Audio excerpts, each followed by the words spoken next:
Hello everyone, I'm Colin Canet. Today's a special day for me because today is Subscriber Hack Day. Today I picked out a number of ideas, tips and tricks sent in to me from subscribers, and I'm going to show you what they sent to me. And if you have ideas, tips, or tricks, I would love to hear about them. If I haven't already used them, I'll put them on one of the future videos and give you a shout out as well. Let's get started over at the drill press. This first suggestion was sent to me by Bob, but a number of you have sent it before, and I've covered it before, and that is, what do you do with the chuck from your drill press? And a lot of you already know that I use a magnet, and you'll also notice that right now I have a cord attached to it, and I've just done this for a demonstration today. What you can purchase are keychain, retractable keychain holders, and some of them even have magnets so they can stick on the side of your drill press.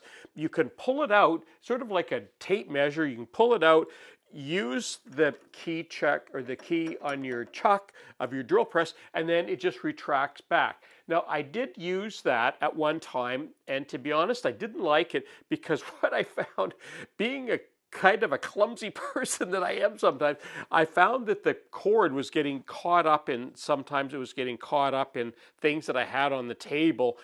And then I decided to go to a cord, and that didn't work either. And that's why now I just use the magnet, and that's all that I have because it doesn't get caught up in anything. But those are some ideas, and I know a lot of people use the retractable cord. It's a great idea. It just didn't work for me. But for some of you, it could be the perfect solution to keeping your key close by at your drill press. So this little tip was sent in by Paul from Ottawa, and Paul said if you've got some plastic cutlery, it works great for mixing epoxy glues. And epoxy glues, of course, come in two parts, so you need to mix them. And what Paul suggested was you can just cut the ends of that off, which I've done there, and that makes a great little mixer. But look, you don't even need to cut the end off. You can take it and just use it like that. And I like that because it even gives you a little bit of a grip in there, and then you can just mix up your epoxy and mix it around like that. And what I like about these is with a little bit of paper towel, they're really easy to clean off, so you can use this over and over and over. And it doesn't need to be spoons, it can be forks, it could be knives, anything will work like that. And a few of you may not have seen this, but whenever I get very thin pieces of plywood, I cut these into little squares like this, just for mixing epoxy. And you can see this has been used, 3 or 4 times at least, and I turn them over and use the other sides. But when I don't have these, I just use Post-it notes, and it works great for mixing epoxy on, a little bit like that. After it's hardened, dried, and you're finished, you just take it off, throw that little bit away, and you got a brand new little mixing pad. Great for epoxy, and thanks, Paul, for that suggestion. This next suggestion is from Dave at Dave Designs, and Dave suggests whenever you've got something that is kind of an awkward shape, or maybe something like this. I'm looking at a coat hanger, and where do you hang this? How do you hang this to get it level? And maybe you've got a few of them, and what he suggests is doing this. I've just put a piece of tape just on some plexiglass here just to show you, but he suggests lining it up on whatever it is you've got, line it up on some tape, for example. And I'm just going to do this quickly just so you get an idea. So you might be doing something like this, and now you don't have to work vertically. You can lay this all out. But look at this, is really cool. You can just take this, take that off, and now you can take that and stick that right on the wall, and you can make have a level line where you've put that on there, and now you've just transferred whatever the holes are, so you can put that on the wall, drill your little holes, your pilot holes on there if that's what you're going to do, and quick and easy way of mounting sort of irregular things, hanging them on walls. So great idea, Dave. Thanks for that.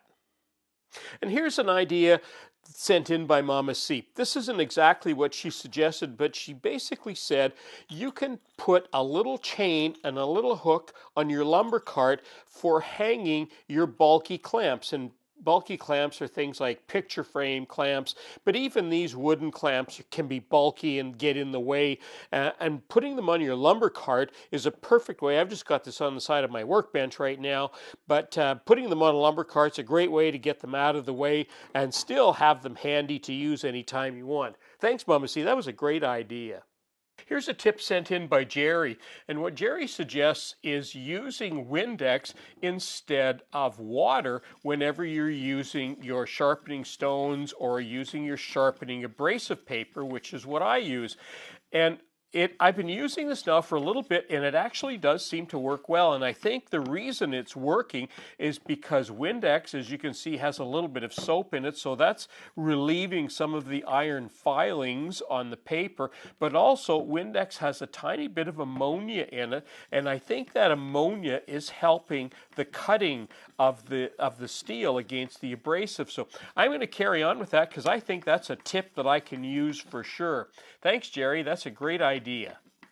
This last tip is sent in by Jim from Colombia, and what you're looking at here is the fence and table for my drill press, and some of you may not be familiar with these. These are called mag switches, and what they are, when you drill a couple of holes like this and insert these on a steel base, you can twist these and it drops a magnet down inside and it locks these very firmly to a steel base, so like a table saw top or a drill press top. And when you release it, of course, it can move around and then you can lock it. Now, these mag switches, as they're called, they work really good. The only problem is when you lock them down, they still have a tendency to move back and forth. And what I did with these many years ago, I took this anti-skid material and I used double-sided tape, and you can see how that works on there, and I just put a very thin layer on there so that it wouldn't much affect the magnetism, but what it does when you lock that down on a steel base, it really stops it from moving back and forth. What Jim suggests, he found these little carpet discs at a carpet store. He actually even mailed me a sample of them. You can buy these things. They feel like they're rubber, and if you look on there, you can see that I've put one on this one so you can see what that looks like. And they're sort of double-sided. They're sticky on the back. You just peel them off and put them on there, and you know what?